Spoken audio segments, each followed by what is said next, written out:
नमस्कार साथियों, चलिए आज हम डिस्कस करने वाले हैं BHU BA इंडियन इकोनॉमी के बारे में। बेसिकली क्वेश्चनों को लिया गया है जो महत्वपूर्ण हैं और जो हर साल लगभग पूछे जाते हैं। तो आइए पहले क्वेश्चन से शुरुआत करते हैं। पहला क्वेश्चन है, मिश्रित अर्थव्यवस्था का अर्थ है। ऑप्शन ए सही है इसका, सार्वजनिक एवं निजी उद्योगों का सह अस्तित्व। दूसरा प्रश्न है, अर्थव्यवस्था के प्राथमिक क्षेत्रों में शामिल किए जाते हैं। ए कृषि, बी वन, सी उत्खनन और डी ये सभी। तो ये सभी आते हैं अर्थव्यवस्था के प्राथमिक क्षेत्र में। तीसरा प्रश्न है, अर्थव्यवस्था में द्वितीयक क्षेत्र के अंतर्गत शामिल किए जाते हैं बिजली, गैस, लौह इस्पात और उपरोक्त में सभी। तो ये सभी ऊपर वाले सही हैं, इसलिए ऑप्शन डी सही होगा। क्वेश्चन नंबर 4, अर्थव्यवस्था में तृतीयक क्षेत्र का संबंध है। ऑप्शन ए परिवहन, बी व्यापार, सी डाक सेवा और डी ये सभी। तो सभी आते हैं तृतीय क्षेत्र में, इसलिए ऑप्शन डी सही है। सेवा क्षेत्र अर्थव्यवस्था के किस क्षेत्र को कहा जाता है? तो इसमें तृतीय क्षेत्र को कहा जाता है, ऑप्शन सी सही है। भारत में सबसे पहले किसने राष्ट्रीय आय का अनुमान लगाया था? तो इसका सही जवाब है दादा भाई नौरोजी। के बहुत महत्वपूर्ण क्वेश्चन है, इसके आने के चांसेस लगभग 100% हैं।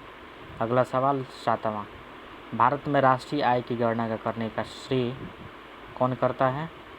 तो ये ऑप्शन बी है, केंद्रीय सांख्यिकी संगठन। क्वेश्चन नंबर 8, राष्ट्रीय आय की गणना का आधार वर्ष है, यानी कि किस आधार पे राष्ट्रीय आय की गणना की जाती है? तो ये ऑप्शन सी सही है, 1999 और 2000 को लिया जाता है। भारत में राष्ट्रीय आय की वैज्ञानिक गणना का श्रेय किसे दिया जाता है? तो इसमें आपके ऑप्शंस हैं, A PC Mahalanobis, B professor BKRB Rao. तो ऑप्शन बी सही है, professor BKRB Rao. Question number 10, India vision 2020 क्या है? ऑप्शन बी सही है इसका, योजना आयोग द्वारा भारत को 2020 तक विकसित राष्ट्र बनाने के उद्देश्य से तैयार किया गया दृष्टिपत्र। अगला सवाल, योजना आयोग के अनुसार ग्रामीण क्षेत्रों में कितनी कैलोरी पोषण प्राप्त न करने वाले को गरीबी रेखा से नीचे माना जाता है? इसका सही जवाब है ऑप्शन बी, 2400 कैलोरी। अगला क्वेश्चन नंबर 12, योजना आयोग के अनुसार शहरी क्षेत्रों में कितनी कैलोरी पोषण न प्राप्त करने वाले को गरीबी रेखा से नीचे माना जाता है? तो इसका सही जवाब है ऑप्शन ए, 2100 कैलोरी। अगला सवाल क्वेश्चन नंबर 13, ग्रामीण क्षेत्रों में गरीबों के आकलन हेतु किस सूचकांक को आधार माना गया है? ऑप्शन सी सही है, कृषि श्रमिकों के उपभोक्ता मूल्य सूचकांक को। क्वेश्चन नंबर 14, भारत में बेरोजगारी का मुख्य स्वरूप है बी संरचनात्मक बेरोजगारी, इसका मुख्य कारण है, ऑप्शन सी सही है। क्वेश्चन नंबर 15, भारत के ग्रामीण क्षेत्रों में पाई जाने वाली बेरोजगारी का मुख्य कारण या मुख्य स्वरूप ए प्रच्छन्न बेरोजगारी, क्योंकि जब काम का सीज़न आता है, जैसे कि धान की रोपाई हो या गेहूं की कटाई हो, तो उस समय रोज़गार के तो अवसर उपलब्ध हो जाते हैं, लेकिन जैसे ही सीज़न ख़त्म होता है तो ये लोग प्रच्छन्न बेरोजगारी के शिकार हो जाते हैं। आइए क्वेश्चन नंबर 16 पे चलते हैं। अंत्योदय कार्यक्रम का उद्देश्य क्या था? ऑप्शन डी, गरीबों में सबसे अधिक गरीबों की सहायता करना। अगला, राष्ट्रीय ग्रामीण रोजगार गारंटी योजना कब शुरू की गई थी, यानी मनरेगा जिसे हम आज जानते हैं? ऑप्शन सी, 2 फरवरी 2006 को। भारत में सामुदायिक विकास कार्यक्रम कब आरंभ हुआ था? ऑप्शन डी सही है, 2 अक्टूबर 1952 को। सर्वोदय योजना किसके द्वारा प्रारंभ की गई थी? तो ये ऑप्शन डी, जयप्रकाश नारायण, जो कि बहुत ही जाने माने नेता थे, उन्हीं के द्वारा सर्वोदय योजना प्रारंभ की गई थी। क्वेश्चन नंबर 20, भारत में पहली पंचवर्षीय योजना कब शुरू की गई थी? ऑप्शन बी सही है, 1 अप्रैल 1951 को। क्वेश्चन नंबर 21, प्रथम पंचवर्षीय योजना का मुख्य बल किस क्षेत्र पर था? तो मुख्य रूप से ये कृषि पर था। क्वेश्चन नंबर 22, राष्ट्रीय विकास परिषद का पदेन अध्यक्ष, यानी अध्यक्ष कौन होता है? जो प्रधानमंत्री होता है इसका। 23 नंबर क्वेश्चन, द्वितीय पंचवर्षीय योजना के किस मॉडल पर आधारित थी? तो ये ऑप्शन बी सही है, पीसी महालनोबिस। अगला क्वेश्चन चलते हैं।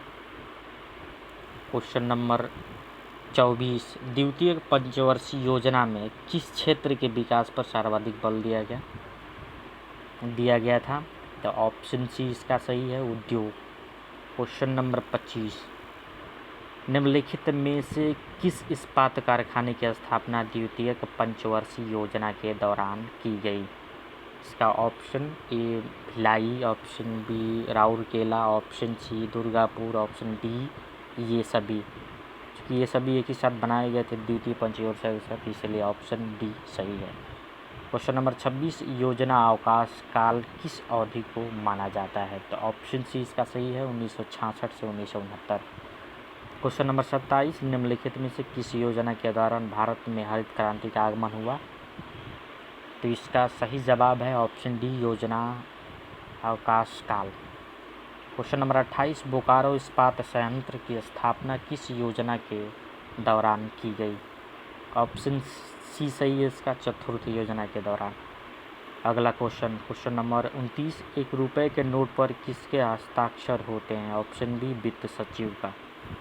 अगला क्वेश्चन नंबर 30, ग्रेशम का नियम निम्नलिखित में से किससे संबंधित है? ऑप्शन सी सही है, मुद्रा के प्रचलन से। क्वेश्चन नंबर 31, गरीबी हटाओ नारा सर्वप्रथम किस पंचवर्षीय योजना के दौरान दिया गया था? ऑप्शन बी चौथी पंचवर्षीय योजना के दौरान। क्वेश्चन नंबर 32, आत्मनिर्भरता की प्राप्ति को सर्वप्रथम किस योजना का मुख्य उद्देश्य निर्धारित किया गया था? ऑप्शन ई सही है, चौथी। ट्राइसेम कार्यक्रम निम्न में से किससे संबंधित है? ऑप्शन बी सही है इसका, स्वरोजगार हेतु ग्रामीण युवकों से संबंधित है। अगला क्वेश्चन 34 नंबर क्वेश्चन है, निम्नलिखित में से प्रत्यक्ष कर है? ए आयकर, बी संपत्ति कर, सी उपहार कर, डी ये सभी। तो ये सभी प्रत्यक्ष कर, इसलिए ऑप्शन डी सही है।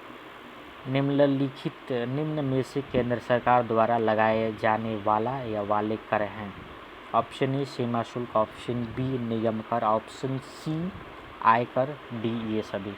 चूँकि ये सभी केंद्र सरकार द्वारा लगाए जाने वाले कर हैं, इसलिए ऑप्शन डी सही है। बिक्री कर कौन लगाता है? ऑप्शन बी राज्य सरकार। निम्नलिखित में से अप्रत्यक्ष कर है? ए उत्पादन शुल्क, बी सीमा शुल्क, सी तट कर, डी ये सभी। चूँकि ये सभी अप्रत्यक्ष कर हैं, इसलिए ऑप्शन डी सही है। निम्नलिखित में से राज्य सरकार द्वारा लगाए जाने वाले कर हैं? ए भू राजस्व कर, मनोरंजन कर, सी पथ कर और डी ये सभी। चूँकि ये राज्य सरकार सभी पे कर लगाती है, जैसे कि भू राजस्व कर, मनोरंजन कर और पथ कर, इसलिए ऑप्शन डी सही है, ये सभी। वैट किस प्रकार का कर है? तो इसके बारे में थोड़ी सी जानकारी आपको दे दूँ। इसका जो फुल फॉर्म होता है वो होता है वैल्यू एडिड टैक्स। तो ये एक प्रकार का इनडायरेक्ट टैक्स होता है, इसलिए ऑप्शन ए सही है, अप्रत्यक्ष रूप का कर ये है।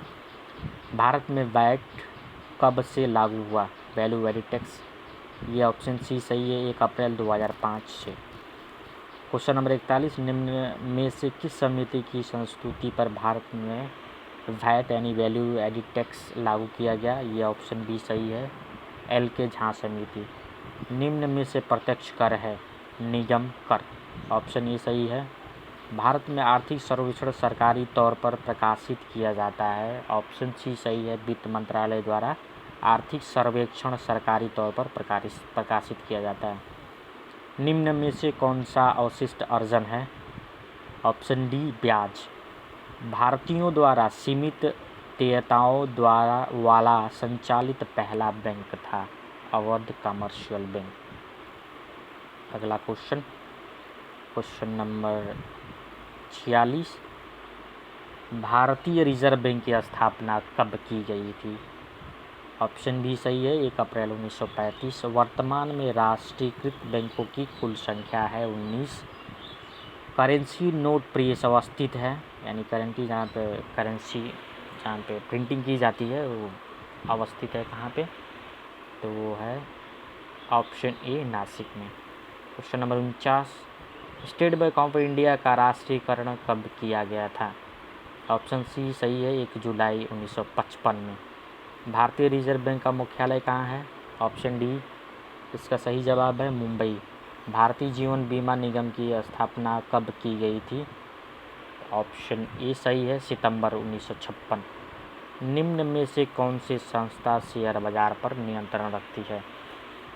तो ये ऑप्शन बी है, सेबी, जो शेयर बाजार पर नियंत्रण रखती है। मुंबई स्टॉक एक्सचेंज का सूचकांक है, ऑप्शन ए सेंसेक्स। भारतीय लघु उद्योग सिडबी का मुख्यालय कहाँ स्थित है? ऑप्शन सी सही है, लखनऊ में। क्वेश्चन नंबर 55, नरसिंहम समिति संबंधित है, बैंकिंग सुधार से संबंधित उन्होंने अपना रिपोर्ट दिया था भारत सरकार को। क्वेश्चन नंबर 56, बुल एवं बियर संबंधित हैं? ऑप्शन बी शेयर बाजार से। धन्यवाद। चैनल को लाइक करें, सब्सक्राइब करें।